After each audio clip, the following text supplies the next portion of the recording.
അപ്പോൾ ഇന്ന് നമുക്ക് വളരെ കുറച്ച് ഇൻഗ്രീഡിയൻസ് ഉപയോഗിച്ച് നല്ല ടേസ്റ്റി ആയിട്ടുള്ള മാംഗോ ജാം വീട്ടിലെങ്ങനെ തയ്യാറാക്കാൻ നോക്കാം.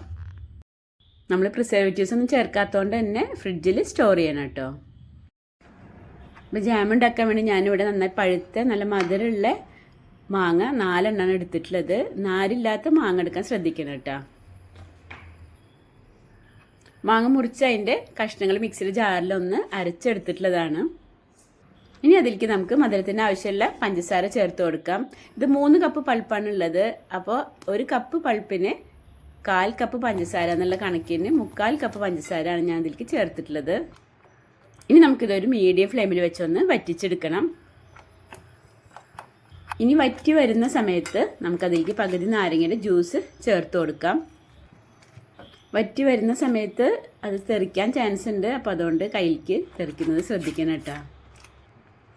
അപ്പോൾ ഇതൊരുവിധം വറ്റി വന്നിട്ടുണ്ട്. ഇതിൻ്റെ പാകം എന്ന് പറഞ്ഞാൽ നമ്മളത് എടുത്തിങ്ങനെ ഒഴിക്കുമ്പോൾ സ്പീഡിൽ ഇങ്ങനെ അത് ഒറ്റാൻ പാടില്ല. കുറച്ചിങ്ങനെ കട്ടിയിൽ ഇങ്ങനെ സാവധാനം വേണം. അതാണ് അതിൻ്റെ പാകം.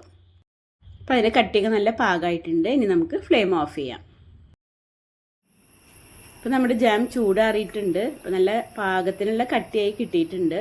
ഇനി നമുക്കിത് എയർ ടൈറ്റ് ആയിട്ടുള്ള ഒരു ഗ്ലാസ് ജാറിലാക്കിയിട്ട് ഫ്രിഡ്ജിൽ സൂക്ഷിക്കാം. ഈ ജാം കുട്ടികൾക്ക് മാത്രമല്ല കേട്ടോ, ഇവിടെ വലിയവർക്കും നല്ല ഇഷ്ടമാണ്. ഇത് നമുക്ക് സാധാരണ ജാം ഉപയോഗിക്കുന്ന പോലെ തന്നെ ബ്രെഡിൻ്റെ കൂടെയും അതുപോലെ തന്നെ ചപ്പാത്തിൻ്റെ കൂടെയൊക്കെ നമുക്ക് ഉപയോഗിക്കാം. വളരെ ഈസി ആയിട്ടുള്ള ഈ ജാമിൻ്റെ റെസിപ്പി നിങ്ങൾക്ക് ഇഷ്ടമായിട്ടുണ്ടാവുമെന്ന് വിചാരിക്കുന്നു.